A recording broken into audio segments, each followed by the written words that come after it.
Taylor Walker from the Adelaide Crows, and you're listening to the Coaches Panel. Shannon Hearn from the West Coast Eagles. This is Nathan Jones from the Melbourne Football Club. Phil Davis from the GWS Giants. It's Brad Avery from the Port Adelaide Football Club, and you're listening to the Coaches Panel. Hello, you with MJ, and welcome to another of the 50 most relevant, counting down who I believe are the most relevant players in fantasy footy for 2019. The number 30 player is where we find ourselves today.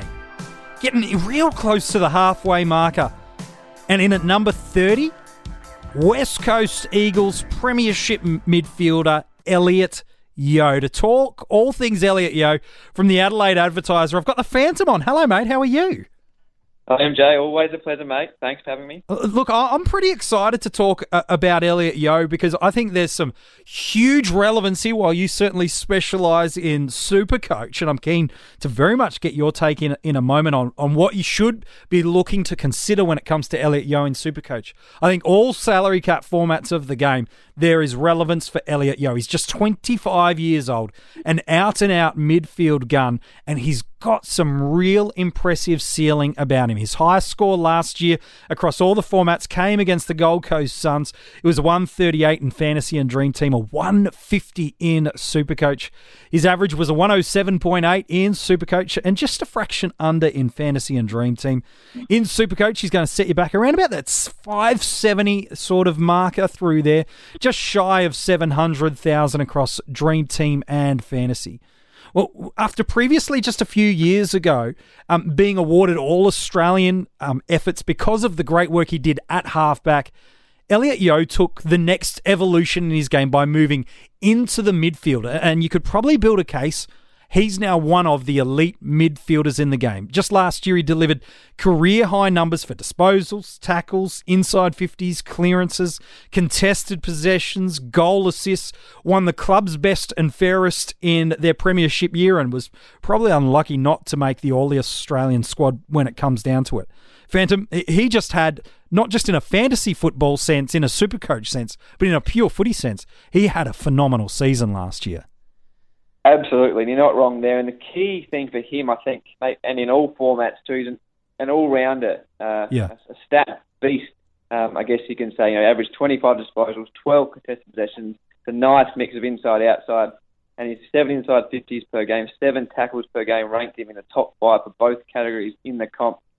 It was interestingly 479 metres gained per game. He was 11th in the AFL.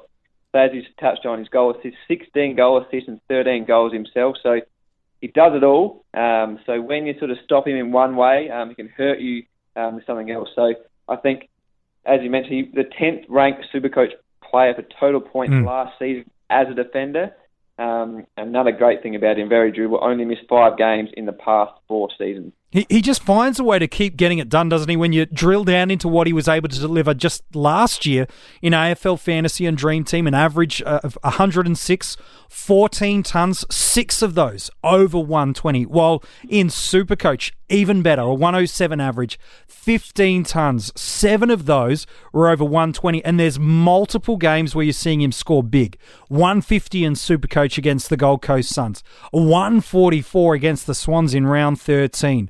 And then even into the finals in that really important game, while it doesn't count for us, it was still an incredible game, a 139 against the Magpies over at Optus Stadium. We've got a guy who's consistent, he's durable, he's got a high ceiling, he's got a really low-scoring basement. He did have one shocker last year. That was round 3 against the Cats, and he was predominantly used deep inside defensive 50, and that's kind of one of the ways we saw him in previous seasons, playing as almost an intercept possession defender. He had one shocker, but outside of that round 3 match, even if you include that round 3 match, he just had 3 Supercoach scores and 4 AFL Fantasy and Dream Team scores under 90. So Phantom, he's got not just great durability, great consistency, great ceiling. He's not going to hurt you with those stinkers that someone like a Dane Zorko does. Absolutely, and that was an odd day, that round 3 back in April. He was on 0 Supercoach points at three-quarter time, so very an outlier there. And if you take that out of his scores, his average would be 112 points per game, which would have ranked him equal 8th of all midfielders. I know you can't do that too much. Everyone has a bad game. Sure. You can't go talk too much about their taking the bad games out of their averages. But interesting to note there, that was a very odd day for Elliot Yeo. But you're right. Given what he can do and how he can score, the low scores aren't too much of a concern.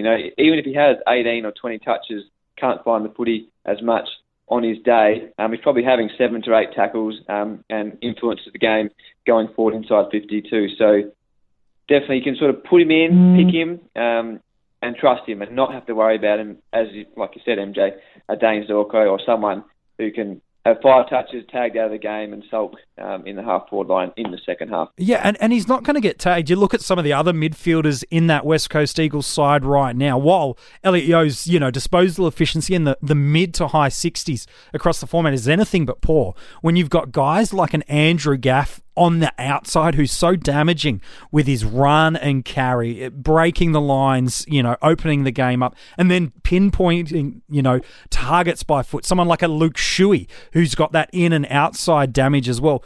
It's really brave of a coach to go, we're going to try to lock down on Elliot Yeo because these two players, you could build a case, are even more damaging for you. So I don't predict a tag coming for Elliot Yeo. And as you mentioned, Phantom, just right at the start of this podcast, sometimes we see these guys that lose dual position status, like a Jackson McRae from 12 months ago, Dustin Martin, even an Angus Brayshaw, who's been featured in the 50 most relevant. You've got to rank what they did based on the new line they have, and they still build a case that they're going to be amongst the top crop of midfielders, but they'll just have a crazy low ownership number. Exactly, and as you mentioned, Jack McRae was a big one last year, but Dusty in 2017, we saw he was the 12th ranked scorer in 2016, lost his dual position status as a forward for the 2017 season, and only 11% of teams started with him in 2017. And what happened in round one? 159 points against the Blues, ended the year as the second ranked scorer in the game.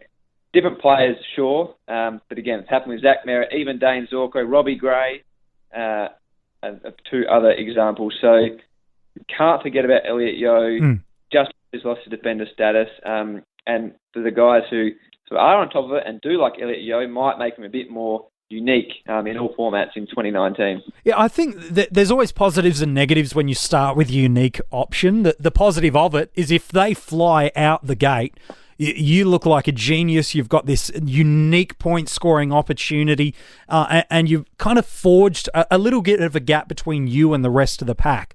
The negative of it is if you're running in that low 5 to 10% ownership and they don't quite to deliver what you expect, you're the one feeling the brunt of that. That being said, you look back not just at 2018, but even into 2017, while Elliot Yeo was a predominant defender and an intercept peel-off defender who did have midfield rotations. There's not a fantasy basement there that's going to burn you. So I don't predict or foresee that even if he does have a couple of quieter games here or there, he's shown just in the past 12 months that his bad games, gosh, they're really not that bad from a Supercoach perspective. Absolutely, and I guess his ceiling too outweighs that in that 2017 season. Had 5 120-plus scores in that year as well. That makes it 12 in the past 2 seasons.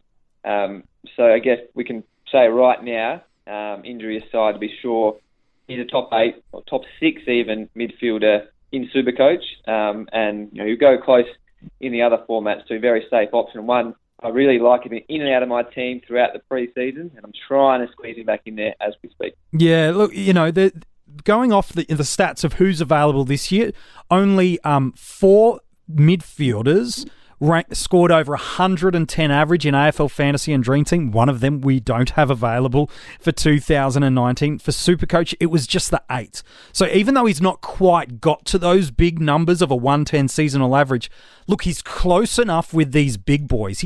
You probably do want to see some level of a little bump in scoring, but I think his uniqueness and the ceiling there keeps him, like you said, mate, right in the conversation of being one of those top 6 to 10 midfielders for the year. He's already ranked that right now in AFL Fantasy at 10. He's already ranked 12th in Supercoach, and that's with a Tom Mitchell. I know some would be a little bit concerned about, well, hang on, he had all these games at the back end of the year with no Andrew Gaff. Maybe his scoring was so drastically different, with Gaff and without Gaff, but it really wasn't a hugely big sample size of games, just the 3 in the home and away. There is a little bit of a dip there in AFL fantasy. In Supercoach, he was going 109 with Gaff. It did drop a little bit to a 99, but if you look at what he was able to do the following week in the qualifying final against the Pies, he went 139. So I wouldn't be too concerned. While for AFL Fantasy and Dream Team, there's probably a little bit of a bump, actually. He went from a 104 to a 119. Now, again, it's only 3 weeks, but, there's enough there to suggest he's still going to be in the scoring equation of where he's priced at. Maybe a tiny little bit of a clip, maybe a tiny little bit of a bump, depending on the format. But I don't think Gaff out of the side impacts too greatly the fantasy football and the Supercoach output of Elliot Yeo. I agree 100% there. And you mentioned too before his age. Still young, averaged 100 Supercoach points or more in the past 2 seasons. Before that, he was below the 3 figures. So still improving, still a lot of improvement. I think that bump can come this year, as you mentioned, as we spoke about before. Dangerous taking out players' scores, but you take out that 27 points on that strange day, he's 112 points per game. So I reckon he can get to about that in 2019. But back on the Gaff thing, I don't buy into that and agree with you much. I think Yeo can still push those numbers irrelevant of who's in the side. Yeah, I think it comes down to when selecting Elliot Yeo, whether it be as an upgrade target or someone in your starting side, you're starting to probably really look at about personal preference. When you look at the teams and the midfield premiums that he's going to be sharing the bye round with, Brisbane Lions, it may be a Lockie Neal, and maybe he makes the 50 most relevant. Does he still keep Supercoach and fantasy relevance in a new side? Maybe we'll get to talk about that. Clayton Oliver at the Melbourne Football Club. Collingwood have a plethora of midfield options. Geelong, probably the most fantasy football relevant option. He's available for a forward in Patrick Dangerfield, so that's not going to impact you. And then Sydney, probably similar again. The real relevant options you're looking for are probably an Isaac Heaney, unless we get a renaissance of a Parker and a Josh Kennedy. So it probably just comes down, Phantom, to a mix of personal preference of start him or keep him on the upgrade target, because I don't see a world where Elliot Yeo's not in the conversation as a top 10 midfielder, if not higher. You're right, the personal preference does happen and come down to that. I guess you spend that little bit more and then you're up your Clayton Oliver, your Patrick Cripps, Josh Kelly, you've got Treloar from Collingwood, who I expect another spike in his scoring this season. But you're saving a little bit on Yeo, and you're probably picking him, like you said before, a bit of a unique aspect to your team. And can he reach the heights of your Cripps, your Olivers and your Kellys? I think he's probably still sitting just below that. I think most people would agree. But even still, something just below the feats of those guys would have him see as top-ranked player this season. Yeah, I struggle to see a world where things go really, really wrong and really, really badly for Elliot Yeo. So, look, if he's not on a starting squad conversation for you for whatever reason, and it probably is just personal preference as the major one, he needs to be strongly considered as an upgrade target across all formats of the game. Let's talk drafts, though, Phantom. We've talked about it once or twice already this episode. He's ranked 10th for midfielders in AFL Fantasy, 12th for midfielders in Supercoach. But one of the players in the midfield are out in Tom Mitchell. Where do we go and select him in a draft? Is M1 too early? I think based on his ranking, you could probably get away with it. But you'd probably want him, if he's your M1, you probably want to have locked away someone like a Dangerfield forward, a Grundy in the ruck, or a Laird or a Lloyd in the back line to feel like I've got one of the top 2, 3, 4 guys in that line, and then I'm going to feel comfortable at an M1. What are you thinking? Do you think he's a safe M1, or would you kind of like him as your second midfielder in a draft? That's what I'm thinking too. I think definitely it could be a second-round selection. You're not probably going to use that first rounder on him. If you, as you mentioned, selected a positional with your first selection, more than happy taking him as your first midfielder, depending on what's available. So I reckon that's about where he sits, that middle of the second round. And look, if you can get him with the third or fourth pick, if a lot of other guys are overlooked, then great. But I think I'll be pretty happy with picking him up as your first midfielder in the second round. Yeah, and there are some sexier fantasy football names that are ranked below him. Guys like a Matt Crouch, a Nat Fyfe, a Zach Merritt, who's just had some injury concern freak out moments just on Friday. There are probably some of these names may go ahead of him in a draft, just because they feel more attractive to own. And so while I struggle to see how if you've got pick 31 overall in a draft, I think he's off the board by then. But who knows? Crazier things have happened. There may be some defenders that coaches get overly excited about these new kick-in rules, and so all of a sudden Simpson and Laird and Lloyd and Sicily and all these guys that are great premium defensive options for us anyway. Maybe coaches go a little bit almost over carried away and lock these guys in earlier. So it'll be fascinating to see how the drafts play out. And the dual position, forgetting about the dual position status and players, works to the favour of some coaches in the draft format too. Guys who have owned Elliot Yeo as a defender, say, last year and in the past, do forget about him, I guess, when he's only available as a midfielder. So I think, like you said, the sexier, if you like, and the guys who have been around in the midfield for longer, like you said, Merritt and your Crouches, even your Bontempellis, even a Taylor Adams. Similar thing happened to Taylor Adams a couple of years ago, big scoring Supercoach defender in all formats, actually. He's fallen off a little bit now, but he was overlooked big time going into the midfield.